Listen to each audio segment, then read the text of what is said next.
Hello, everyone. Welcome to another quick hit on Penalty Box Radio. Justin Bradford here. Joining me now is Trey Dill. And Trey, thanks for joining me, man. Thanks for having me. I appreciate it.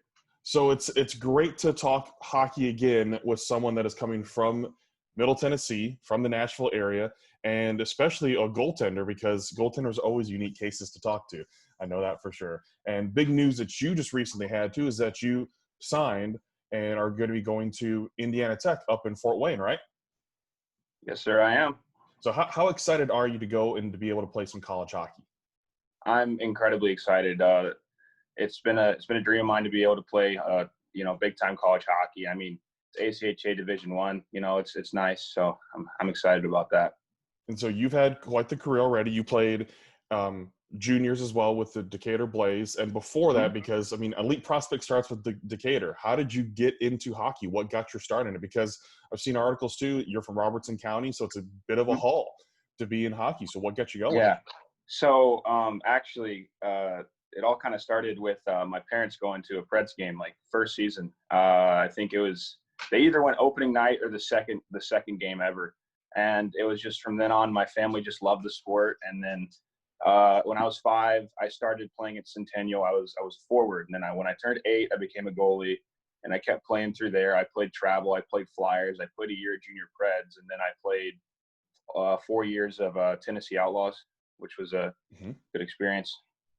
So yeah, Tennessee Outlaws then, because that is unique because it's taking a mishmash of players that don't necessarily have a program, but their school doesn't have it, whether it's homeschool or it's other players as well from different schools that just maybe only have 1 or 2 players at most. So what is that like being in a different type of brotherhood with guys from all different schools and backgrounds? I guess it's kind of the same with all of these other schools that are, like the co-op schools. Like you see, I don't know the co-ops now, but when I was in school, it was like Indy Summit. It was, let's see, I think Hume, Fogg, and Page, like schools like that. And it's like, it takes a little bit to get to know everybody, because I think the most we had from one school was like 3 kids. And from then on, it was like, everybody was trying to mesh. A lot of people knew each other through travel and everything, but it took a bit to find chemistry. But once the season got going, it became a pretty tight-knit group. It's the unique case of hockey in Middle Tennessee as it continues to Yes. grow. Still try to have to put teams together and everything, which hopefully we'll see, in the next decade or so. Maybe teams will be individual for their schools. That'd be great to see that. Yeah. As well. Of course. And then so after high school, I decided I'd go and play college, because I didn't have any offers for junior hockey going in that summer before my freshman year of college. And I was like, you know what, I'll go to college. I'll just get my degree and everything. And then I was in college, and after like a month or 2, I was like, I was enjoying being around people in college, but I just wasn't enjoying like school. And it's like, it wasn't my forte. I was just kind of there, and I just really didn't feel like super happy.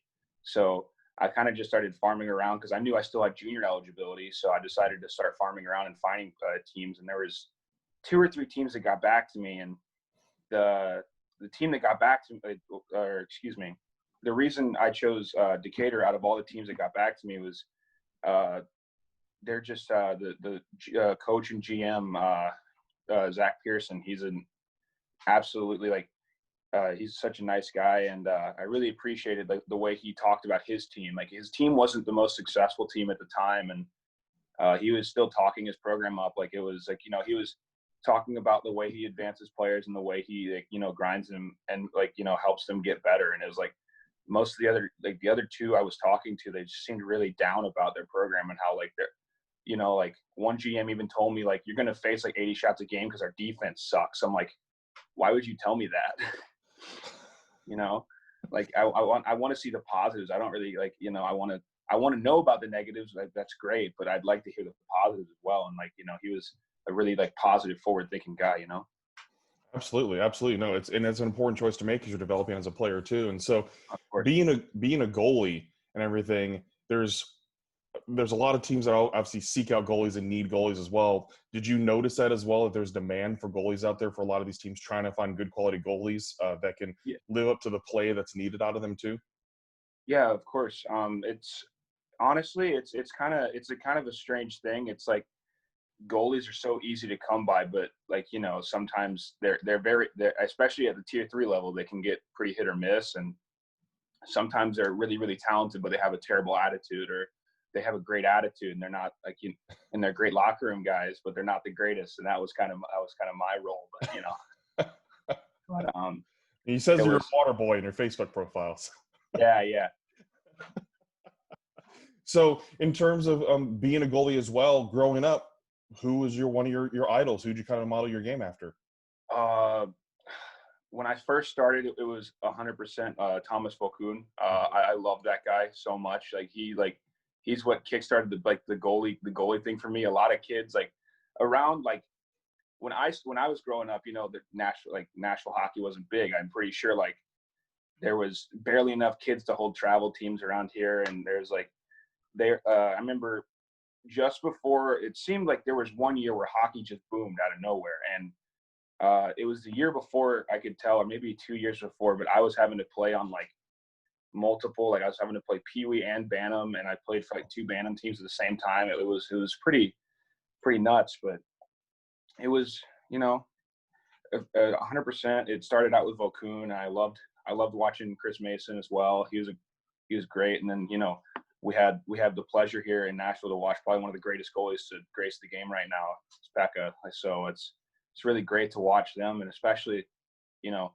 I also now get to work with Dylan Caffrey. I'm assuming you know Goose. Oh yeah, He's absolutely. He's a wonderful guy. He's coached me since Pee Wees. I think I've known him for a very long time, and it's great to watch how the game has grown and how he's been able to grow his own brand in the game. And also now working with the Preds, and he works with guys like Pavel Barber and things like that. It's great to see that. So, you know, it's definitely good to see that. So I think where my inspiration comes from. In terms of your style of play, then give yourself a scouting report. What's your style of play? Because goalies have evolved over time in terms of style of play. So what are you?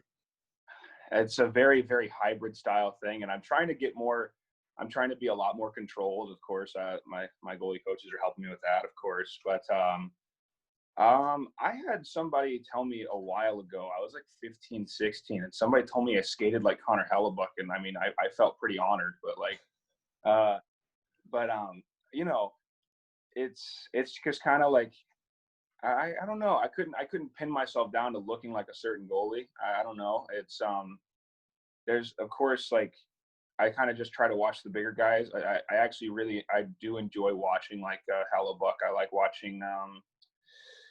I really like watching Rinne, and the way Rinne's game has developed over time. Because, you know, when you first watched Rinne, that dude looked like Gumby out on the ice. He was stopping pucks, but he still looked like Gumby. Now he's just, all his movement is so like precise and everything, and it's really like that sort of stuff. Like if you just like sit there and if you just watch Becca like through the years, his highlights and everything, and how much more like controlled he's become, it's pretty insane. So I like to take, you know, things from multiple people's games and everything.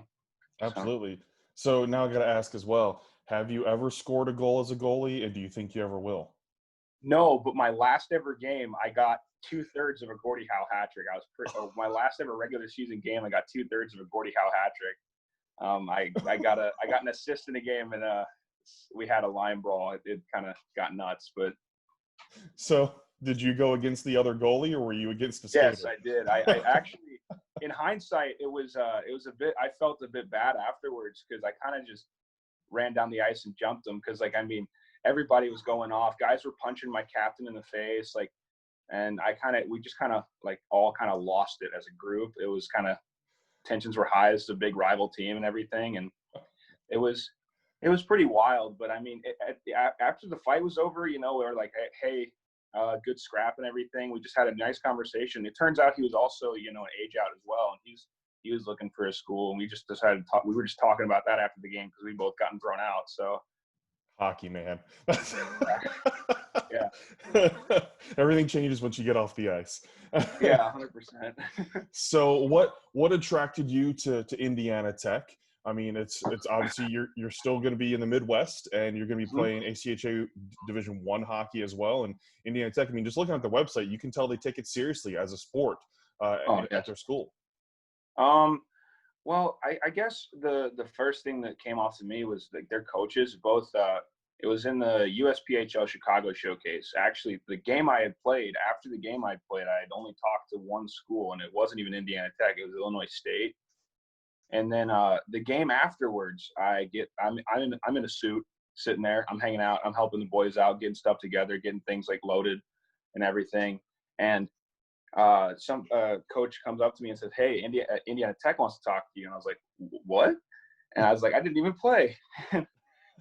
They're telling me, like, you know, they missed me. They had to run off somewhere during the showcase, and they couldn't get a hold of me after the game. But it's just the way their coaches talked about their program and how much like they cared and how much like they wanted to show their school off. And like, you know, they talk to you as if like, you know, you're a person, not a hockey. Like they talk to you like a hockey player too, but like they could talk to you like a person, and they just like they were really welcoming. You know, it was pretty, like I could tell it was going to be a good environment if I the second I talked to the coaches. So that was the start.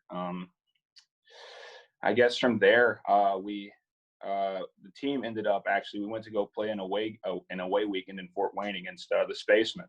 And we ended up taking a tour of the campus as a team, and they fed us, they talked about the program, everything. The campus was really, really nice. And it's a really small school. Like I think it's 1,500 students on campus or anything like that. Like it's a pretty small school. Like it's an NAIA school, I believe. And yeah, I think it's NAIA.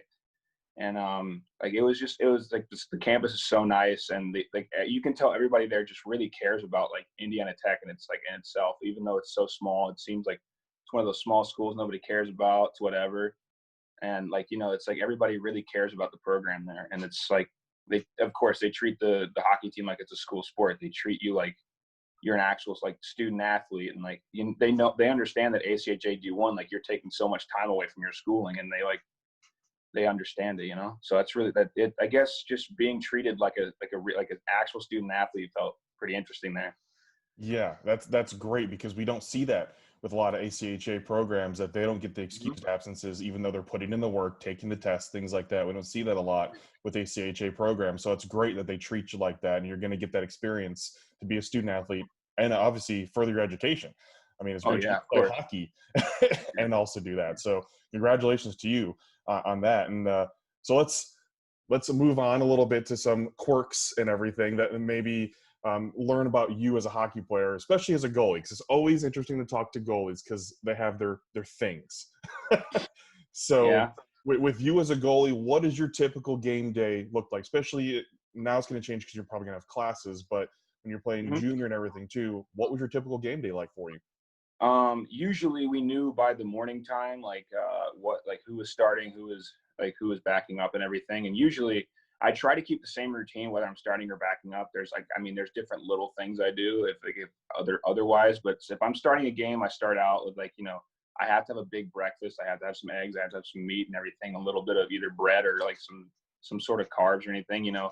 I enjoy I like having a big breakfast because like we usually had a little bit earlier start times in Decatur. So like I didn't like having a big lunch. If I wanted to eat lunch, I try to eat something really small because I don't want that to weigh on me. So like that was number one thing, was a big breakfast. And then honestly, number two, I had to get dressed for warm-ups in a certain way. Like it was pretty interesting. I had to when I what I wear under my equipment and stuff, I wear like the compression pants and like the Swiftwick those Swiftwick no cut socks. So I had to have those on when I was warming up, and then I put on like the team gear and stuff, team hoodie, team hat or whatever. Put on my my running shoes, and I go out and I train. Usually, I kind of like to keep by myself if I'm warming up for a game. It's like doing my own stretches and everything, but I'll go outside and I'll play suey with the boys and everything. Play a little two touch, and then honestly, from there, it's just kind of like getting myself in the game, listening to music. And then I don't really have a specific way I get dressed. I just kind of I usually, it's not even like I do it on purpose thing, but it's usually right before left. Um, uh, I can't think of anything like weird I do. I guess for some goalies, it'd be weird that what I do with I have to do it a certain way. I have to put my suspenders on a certain way. I put them over my my chest protector, and I have to tuck them in like underneath the floaters on the chest protector. From there, I try to get most of my stuff done. I like to sit in like just my pads and my pants, like no uppers on. I like to sit there for a little bit. Sometimes we're a little late to the rink as a team because like of long film sessions or whatever. And, sometimes I don't get to do that, but like, it's just kind of sitting there. And I kind of have like a thing. It's like, I try to keep myself pretty calm right before like I get on the ice, but the second I get on the ice, I'm as hype as can be. I'm just like sitting there, just yelling and everything. If it's like, just being happy to be on the ice and everything, it's a pleasure to be out there. So, you just got to enjoy it. Yeah, absolutely. So you mentioned music, which is obviously a big thing for everybody. Are there certain songs that you have to listen to, or is it kind of randomized, or certain ones that kind of gravitate towards the top for you? Let's see. I listen to a lot of rap music. I do like that because, I don't know, it just makes me feel like, The beats, man. yeah, I don't know. It makes me feel like, I don't know. It just makes me feel a little bit more like, ready to go at it or something. But there is one song that is not like a rap song that I have to listen to it. It has to be like the first song that comes on when I start listening to music before a game, and it's Voodoo Child by Jimi Hendrix. I don't know. I just love that song. All right. Yeah. I kind of like, I try to keep the music really slow when I first start warming up, and then as like the pace as like I get closer and closer to the game, the pace picks up, and then I just kind of sitting there and trying to like, hold like the energy in, but like still like hearing the high energy. So And it's like being at the club waiting for the beat to drop. yeah, pretty much. A build-up. So Yeah. in terms of game day meals, you mentioned breakfast and everything. Do you think anything like that's going to change? I mean, the stereotypical thing that hockey players always say is like chicken parm and a salad or something like that. Do you ever see, in terms of playing college hockey, that diet's going to change for you at all? Hopefully change for the better, not for the worse. But I guess, I mean, in general, I'm trying to eat a little bit cleaner right now because, I mean, there's no access to gyms and everything. I think our gym just opened up like 2 weeks ago here, like the local Y and everything. And I've only been in there twice. I just kind of feel weird going into the Y right now. And it's kind of strange. But, I guess once I get to college, hopefully I'll be able to keep my eating pretty clean. And I mean, I'm living off campus, so I mean, I don't know if like on game days, I don't know if I'll be eating on campus or anything. I don't know the team meal situation or anything. We haven't talked too much about game day operations at Indiana Tech very much. But, So what are you interested in majoring in? Have you thought about that already? Yes, I'll be majoring in sports management. All right. Which is yeah. I was really interested in that. I just want to keep the whole hockey career thing going, whether, I can find a way to keep playing after college is over, or, be able to like coach after college is over, maybe go coach a junior team or something after college, or maybe a high school for a little bit and move on, just try to move on and maybe work on private coaching as well. Because I've been getting a private coach with like, Goose and everything for so long. And it's something that interests me because like, working one-on-one with somebody is pretty nice. I've worked with Mitch Korn at his goalie camps before, and that's something that really interests me. So, yeah. Boy, you threw out basically the GOAT and goalie coaching. Yeah, he's such a great guy. Like if you just look at his resume and you see how long he's been in the game and everything, you could never expect an NHL goalie coach to just, be the way Mitch is. And I'm assuming you've met him before. Oh yeah. He's a character for sure. Like he's one of the most, I wish that people could get to talk to him more. And I've been listening to it a lot while I'm working graveyard shift, Spittin' Chicklets. I'd love to see Mitch Korn on there. That'd be an unreal episode. He's got some amazing stories, and he's got an amazing mind for the game. So being able to learn under him has been an absolute treat for me growing up. And some of the drills, I remember seeing in Pred's camp before with him and how he's having the big plywood board on the ice and using white pucks. Yeah. So making it uber challenging, but it makes you better. I mean, the biggest 100%. challenges makes you better. So his techniques are just ways you can see how it made goalies better, for sure. So before we have to end, I got to always talk about this. So favorite hockey movie, do you have one or a couple that just stand out to you? Oh, Goodness. I mean, Miracle is always going to be at the top. I love Goon just because I've actually, one of my really close friends from junior hockey, he was like an enforcer, and that was his job, and that was pretty interesting to see that. I guess, I mean, more serious wise, I mean, the Ice Guardians documentary, I love watching that. That's a wonderful documentary. And then I don't know. I grew up watching Mighty Ducks, of course, and I even watched the Mighty Ducks cartoon and everything. So that's got a place in my heart. I couldn't pin like my favorite one, but if I had to watch, like, I guess if I had to watch like one, and I could never watch a hockey movie ever again. That was the last one I could watch. I guess I'd go with probably Miracle. Yeah. Same. Yeah. It's chills every time. And I watch that movie maybe once every couple months. Like, I watch it all the time. There was my second year at juniors, there was a kid who on our team who had never watched Miracle. And he was like this kid, I don't know, he's some California kid who like all he did was train. I don't think this kid ever even like played video games or like watched a movie before. Like, this kid. As an American hockey player not seeing Miracle, that's an abomination. And then we forced him to watch it, and he was like, "Oh, it wasn't that good." I was like, "What?" Oh my gosh. Yeah, you meet some characters in junior hockey, I can only imagine. So you've seen how hockey has grown here in Middle Tennessee. You're a product of this as well, and how you've gone on. You're representing growth of hockey Middle Tennessee. What have you noticed about the growth of hockey Middle Tennessee as we continue to grow? Maybe a little bit slower than we want, but it's still growing, especially in youth hockey, high school hockey, juniors being present here. What are you seeing right now, and what do you want it to be in the future? I mean, I'm seeing like more and more passion for the game, more and more people getting involved. And that's number one thing is we have to get kids involved at a young age and keep them involved. I mean, the main issue lies in right now is that hockey's too dang expensive, like I think like, I mean, it's going to be hard to always try to keep cost downs for kids. Cause I mean, hockey's expensive. Having ice time is expensive, especially when there's only now there's 3 operating rinks. Like, I mean, there's hopefully going to be more soon. I mean, I've heard there's like talks of getting a rink in Clarksville, and I've heard some people are saying there's one in Hendersonville coming, but I mean, it's just hearsay from everything from what it seems to me. But I mean, I guess number one thing is, I guess it's I hope to see in the future is more rinks.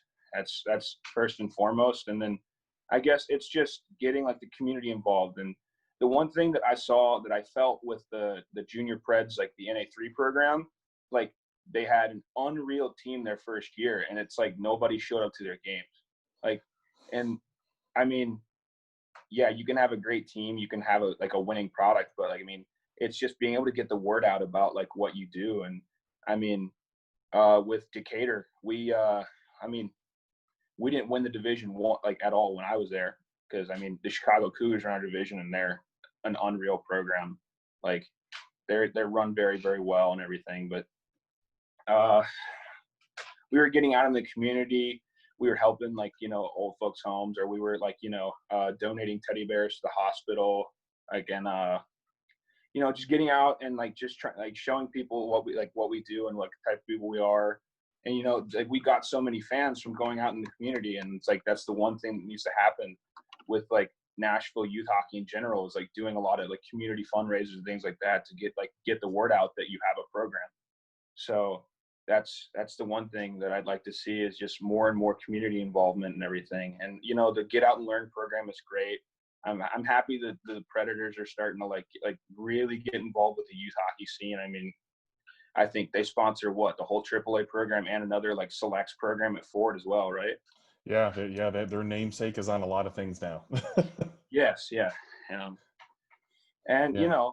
I mean, you'd love to see NCAA hockey within the state of Tennessee in the next, I don't know, it'd probably take a long time, because these schools don't want to put money towards that. I mean, you saw UAH, they almost lost their program, and it took a community fund to get one of the oldest hockey programs in the country.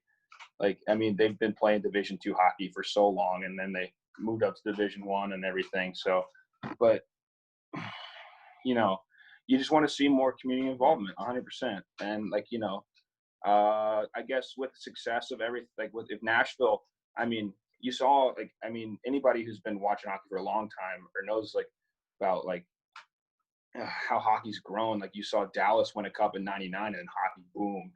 So I mean, I feel like if you know, maybe if the Preds would have like, you know, not gotten a quick whistle, or maybe that offsides call wasn't made, like I'd love to see what hockey would be like now in just the 3 years since. But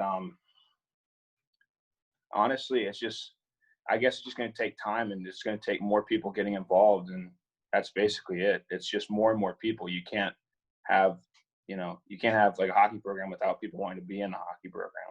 So that's number one thing. I think you're right. And Community plays a big role, plays a huge oh yeah, role in it. And we're starting to see it a little bit. I mean, especially when you get to the big games like the state championship games, oh the yeah, Heinz Cup and the Nash Cup. But we got to see the regular season games too, the students really coming out, the parents coming out, the community coming out. And I mean, we'll get there eventually, but you're right. Community involvement is everything, and growing it from the grassroots, especially when it's not a TSSAA sport like oh that. yeah, The funding isn't coming there from the state and everything. It's being from the schools, from the parents and the supporters. So yeah, community is huge in this. And so it's good to see that you know that you're a product of this as well, that you've seen what's happened to it and what it takes to yeah. grow it. So I yeah. mean, yeah. I mean, with the Outlaws program, that was not a single school dollar went into that. That was all funded from the players and parents and everything. And it was not like an easy road, especially because our first year in the league, we were like, I mean, we had two absolute like all like amazing kids on our team. We had Russell Morris and Will Radcliffe that were putting up so many points, and like, you know, the first year we were in the league, they didn't want us in the league anymore, like because they thought that we were like scouting kids or something, or like paying kids to not go to hockey schools or something. Like I don't know, Ringers.